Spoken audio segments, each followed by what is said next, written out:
Hello friends, welcome to my channel. तो आपका स्वागत है बायोलॉजी लवर्स हब चैनल पर। तो जैसा कि आपको पता होगा कि हमने माइक्रोबायोलॉजी की सीरीज़ स्टार्ट की थी, जिसमें हमने यूनिट फर्स्ट के 3 पार्ट मैंने ऑलरेडी इस चैनल पर अपलोड कर दिए हैं और ये हमारा पार्ट 4 है। ठीक है, तो इसमें हमने कहाँ तक पार्ट 3 में पढ़ लिया था। हमने मॉर्फोलॉजिकल क्लासिफिकेशन ऑफ बैक्टीरिया तक हमने 3rd पार्ट में कवर कर लिया था।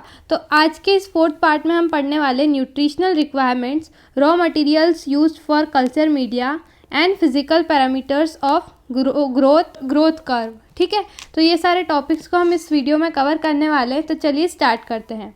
तो अब हम सबसे पहले पढ़ते हैं न्यूट्रिशनल रिक्वायरमेंट्स ऑफ बैक्टीरिया। इसका मतलब क्या है कि क्या क्या न्यूट्रिशंस हमारे बैक्टीरिया को रिक्वायर होते हैं उसकी डेली मेटाबॉलिक प्रोसेसेस को करने के लिए। ठीक है, तो all living beings requires nutrients for their growth. तो जितने भी लिविंग बींग्स होते हैं उनको न्यूट्रिएंट की रिक्वायरमेंट होती है ताकि वो ग्रो हो पाए।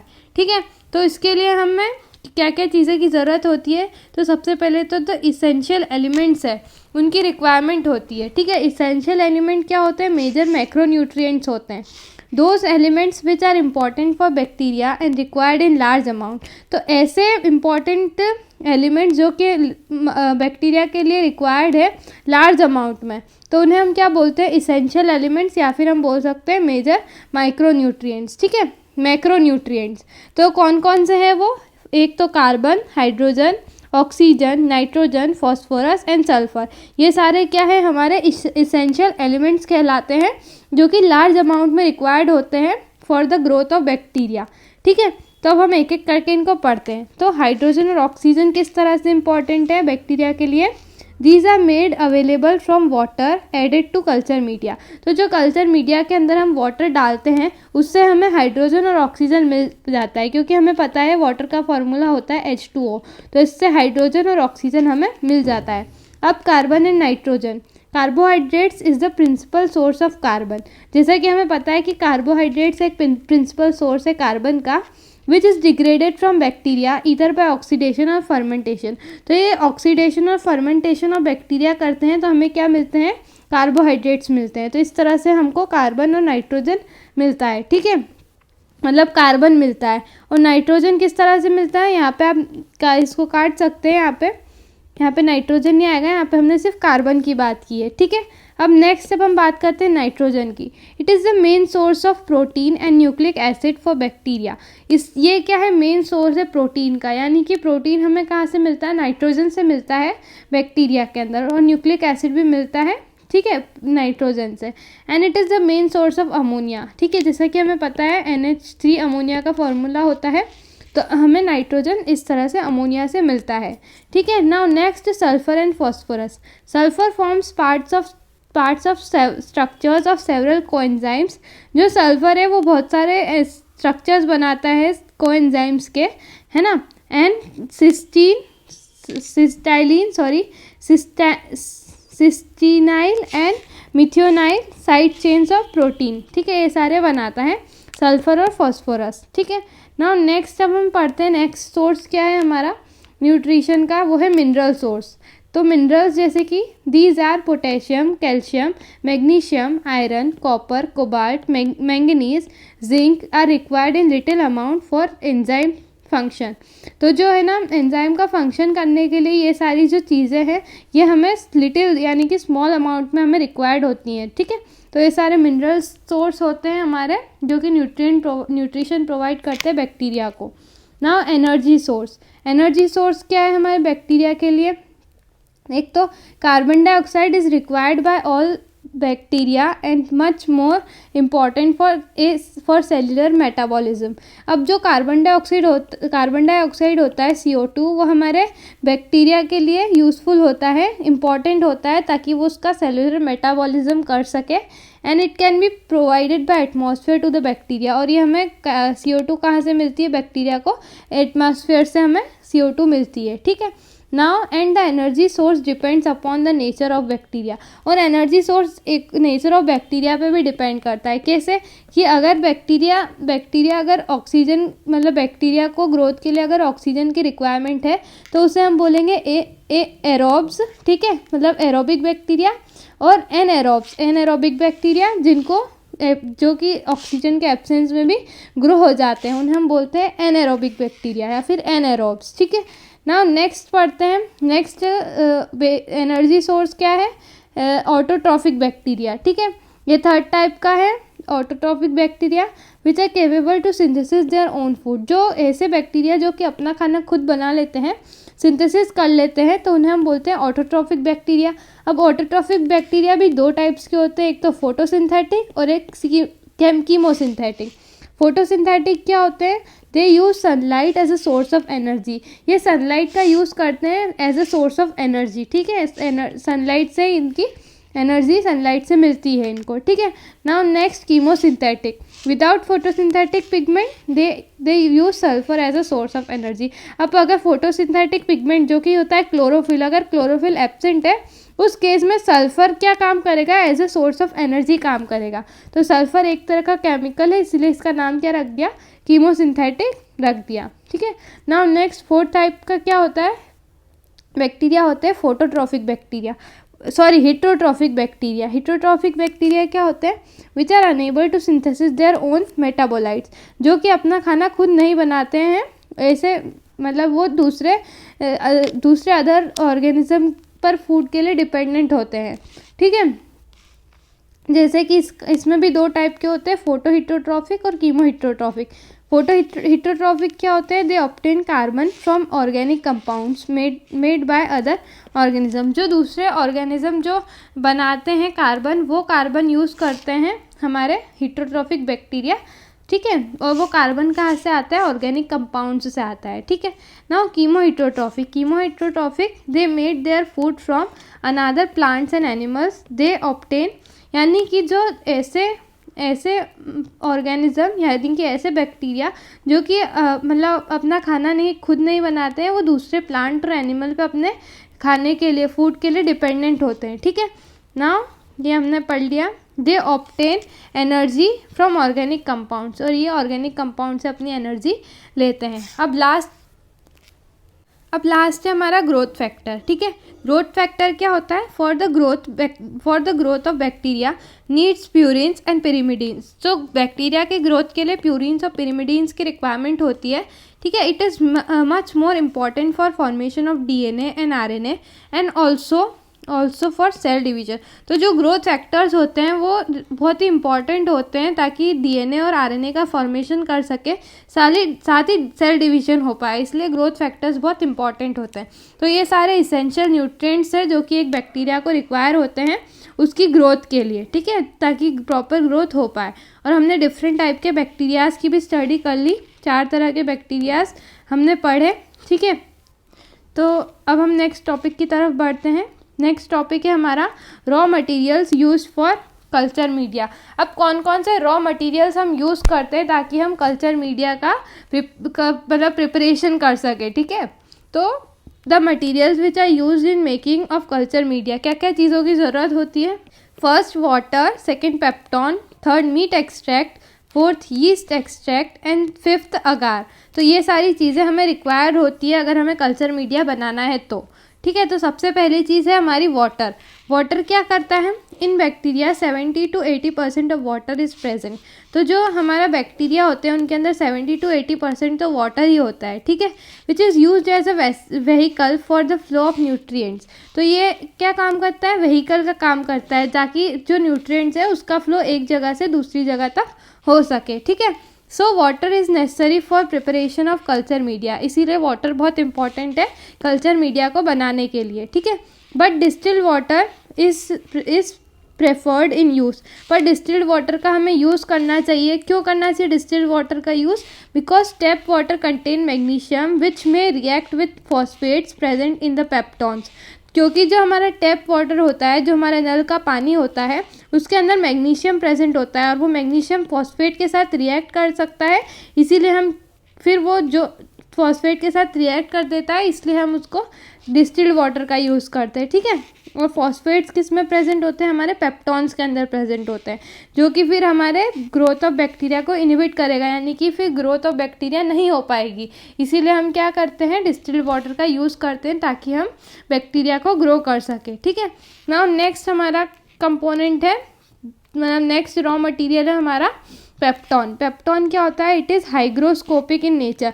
अब हाइग्रोस्कोपिक का मतलब क्या होता है? जो कि अपने सराउंडिंग से वाटर को क्या करता है? अट्रैक्ट करता है, यानी कि वो पानी को अपनी तरफ खींच लेता है। तो ऐसे सब्सटेंस को क्या बोलते हैं? हाइड्रोस्कोपिक बोलते हैं, हाइग्रोस्कोपिक। ठीक है, तो हाइग्रोस्कोपिक कौन होता है? पेप्टॉन होता है। It is complex mixture of partially digestive protein obtain from meat. तो ये किस तरह से बनता है? ये पार्शली डाइजेस्टिव प्रोटीन जो होती है, जो कि हमें मीट से मिलती है, उससे ये मिलके बना होता है पेप्टॉन। या फिर हार्ट मसल्स के जो पार्शली डाइजेस्टिव प्रोटीन होती है, सोया मील्स की पार्शली डाइजेस्टिव प्रोटीन होती है, उससे हमारा पेप्टॉन बनता है। ठीक है, now next, it contain certain growth factors. इसके अंदर बहुत सारे ग्रोथ फैक्टर्स भी प्रेजेंट होते हैं, जो कि ग्रोथ करने में, बैक्टीरिया की ग्रोथ करने में हेल्पफुल होते हैं। ठीक है, इंपॉर्टेंट कॉन्स्टिट्यूएंट्स लाइक क्या क्या चीज़ें हमारे पेप्टॉन के अंदर होती है? Protease, amino acid, magnesium, potassium, which act as buffer, जो कि बफर की तरह भी एक्ट करते हैं। बफर क्या होते हैं? ऐसे सॉल्यूशन जो कि हमारे पीएच को मेंटेन करके रखते हैं, पीएच को चेंज नहीं होने देते हैं। ठीक है, तो हमारा सेकेंड रॉ मटेरियल हो गया पेप्टॉन। अब थर्ड चीज़ हमें क्या चाहिए होगी? Meat extract. ठीक है, अभी हम क्या काय का प्रिपरेशन कर रहे हैं? कल्चर मीडिया के प्रिपरेशन के लिए क्या क्या चीज़ें हमें रिक्वायर्ड है, उन चीज़ की हम स्टडी कर रहे हैं। तो तीसरी चीज़ हमें क्या चाहिए? मीट एक्सट्रैक्ट चाहिए। ठीक है, now it contains gelatin, protease, creatinine, purines and growth factors. ये क्या क्या चीज़ें होती है मीट एक्सट्रैक्ट में? Gelatin, protease, creatine, purines and growth factors हमारे मीट एक्सट्रैक्ट के अंदर होते हैं, जो कि इसेंशियल है हमारे बैक्टीरिया के लिए। And is prepared from fresh lean meat जो होता है, उससे हम मीट एक्सट्रैक्ट बनाते हैं by hot water extraction process, hot water extraction की प्रोसेस से। ठीक है, now fourth one is yeast extract. Yeast extract क्या होता है? It consist of cell content of yeast, जो सेल का कंटेंट होता है विदाउट सेल वॉल, मतलब उसके अंदर सेल वॉल एब्सेंट होती है, जो दूसरे सेल के कंटेंट्स होते हैं वो हमारे यीस्ट एक्सट्रैक्ट के अंदर होते हैं, यानी कि इसमें सेल वॉल एब्सेंट होती है। ठीक है, इसके कंटेंट में it contains carbohydrates, amino acids, growth factor and inorganic salts. Okay, now fifth raw material क्या है हमारा? अगार। अगार क्या होता है? It is important for culture media. ये कल्चर मीडिया बनाने के लिए बहुत इंपॉर्टेंट होता है। It is use for preparation of solid media, मतलब मीडिया को सॉलिडिफाई करने के लिए हमारा अगार यूज़ करते हैं, यानी कि उसको कड़क सॉलिड फॉर्म में, लिक्विड को सॉलिड फॉर्म में कन्वर्ट करने के लिए हम अगार का यूज़ करते हैं। ठीक है, जैसा कि हमें पता है, it acts as good solidifying agent है ये। इट इज़ ईजीली अवेलेबल, आसानी से हम अवेलेबल हो जाता है ये। It has no nutritional value in media, इसके अंदर कोई भी न्यूट्रिशनल वैल्यू नहीं होती है मीडिया के अंदर। तो यहाँ पे हमने 5 तरह के रॉ मटेरियल्स पढ़ लिए। आई होप आपको ये समझ आ गए होंगे। अगर नहीं आए तो एक बार और वीडियो में पीछे जाइए, वापस से वीडियो को देख लीजिए। ठीक है, नाउ नेक्स्ट जब हम पढ़ते हैं आज के इस वीडियो का लास्ट टॉपिक, जो कि है ग्रोथ कर्व। ग्रोथ कर्व बहुत मोस्ट इंपॉर्टेंट टॉपिक है एग्जाम पॉइंट ऑफ व्यू से। ठीक है, और ये एग्जाम में आता ही आता है। ठीक है, नाउ अब हम पढ़ते हैं ग्रोथ कर्व के बारे में। When bacteria are inoculated into a liquid growth medium, जब हम कोई भी एक बैक्टीरिया को इनोक्यूलेट करते हैं किसी भी लिक्विड ग्रोथ मीडियम में, और फिर उसको इंक्यूबेट करते हैं, इंक्यूबेशन पीरियड में रखते हैं उसको। ठीक है, it's growth follows a definite process, इसकी जो ग्रोथ होती है उसमें एक डिफाइनाइट प्रोसेस होती है। ठीक है, अब if bacterial counts are carried out at intervals after inoculation, जब हम बैक्टीरिया को काउंट करेंगे आफ्टर इंटरवल ऑफ इनोक्यूलेशन, तो हम क्या करेंगे, उसको एक विथ रिलेशन टू टाइम के साथ साथ हम उसके लिए ग्राफ प्लॉट करेंगे। ग्रोथ कर्व, तो हमें क्या मिलेगा? ग्रोथ कर्व ऑब्टेन्ड होगा। ठीक है, तो अभी आगे हम देखेंगे कि ग्रोथ कर्व कैसा होता है। इसके पहले हम जान लेते हैं कि जनरेशन टाइम क्या होता है। जनरेशन टाइम क्या होता है? The time required for a cell to divide and its population to double. तो इतना टाइम सेल को लगता है डिवाइड होने में और उसकी पॉपुलेशन को डबल करने में, उसे हम क्या बोलते हैं? जनरेशन टाइम बोलते हैं। ठीक है, now generation time varies considerably. For example, E coli divides every 20 minutes. तो जनरेशन टाइम डिपेंड करता है अलग अलग ऑर्गेनिज्म पे। जैसे कि हमारा जो ई कोलाई है वो हर 20 मिनट में डिवाइड करता है, जबकि हम दूसरे बैक्टीरियाज को देखें तो उन्हें कम से कम 24 आवर्स लगते हैं डिवाइड होने के लिए। तो इस तरह से जनरेशन टाइम अलग अलग ऑर्गेनिज्म का अलग अलग होता है, ठीक है। Now we can express the number of cells in a bacterial generation as 2n।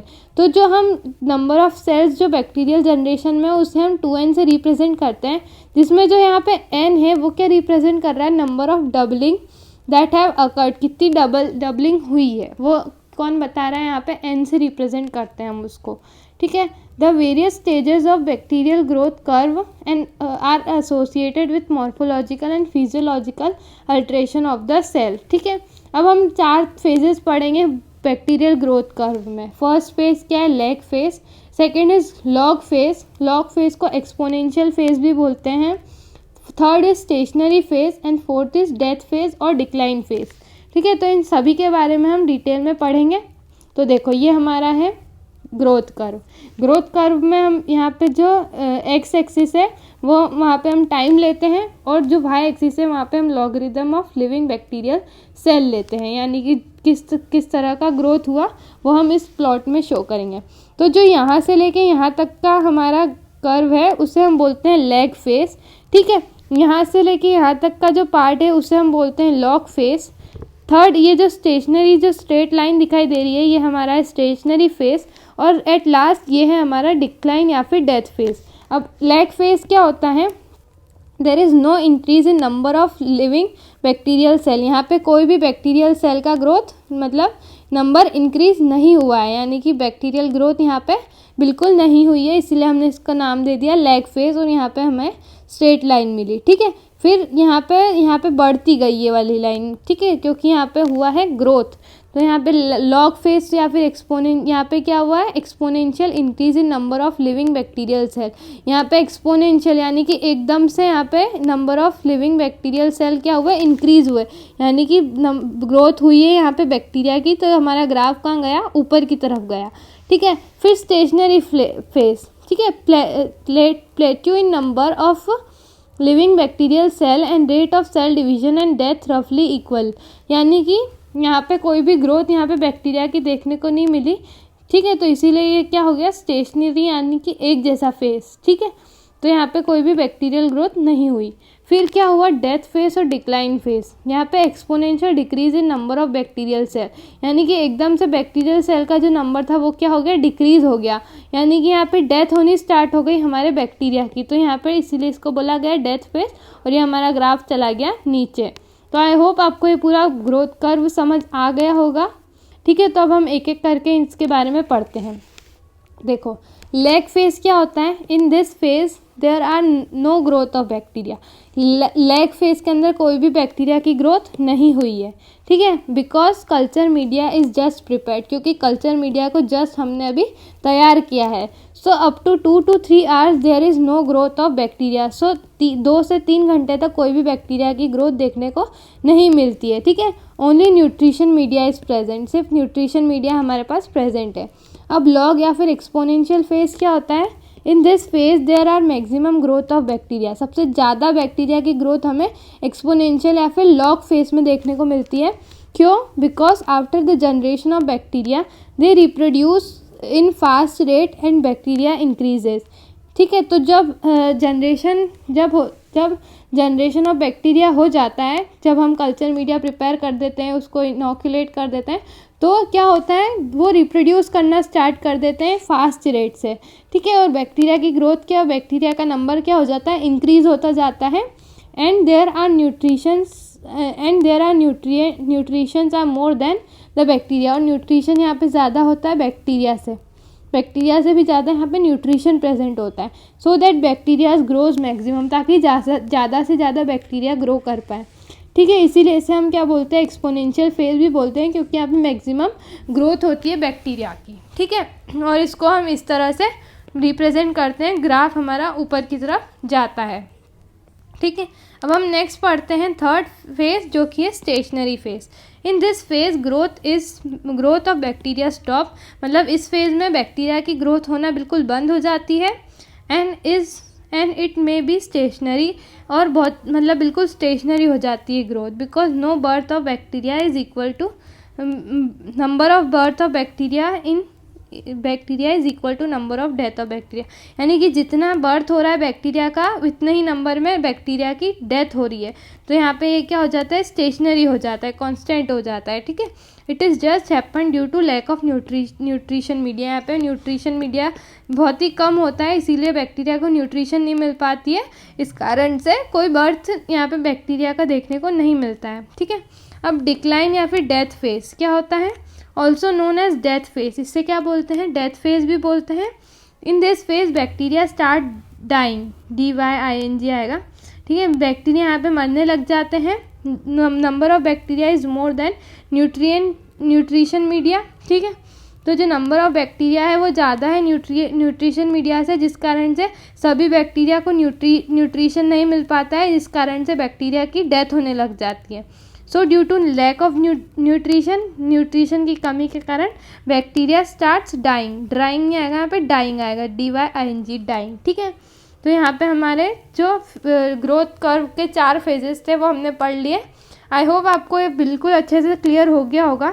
अब इसकी नेक्स्ट वीडियो में नेक्स्ट पार्ट में हम क्या पढ़ेंगे, isolation and preservation for pure culture, ठीक है। ये थोड़ा बड़ा टॉपिक है, इसलिए अभी हम इस वीडियो में कंटिन्यू नहीं कर रहे हैं। तो अगर आपको ये वीडियो अच्छी लगी तो प्लीज़ जल्दी से इस वीडियो को लाइक कर दीजिए, चैनल को सब्सक्राइब नहीं किया तो सब्सक्राइब कर दीजिए, और मुझे कमेंट में सजेस्ट कीजिए कि आपको कौन से यूनिट की वीडियो आपको चाहिए, कौन से यूनिट के आपको नोट्स चाहिए, ठीक है। Okay, thank you.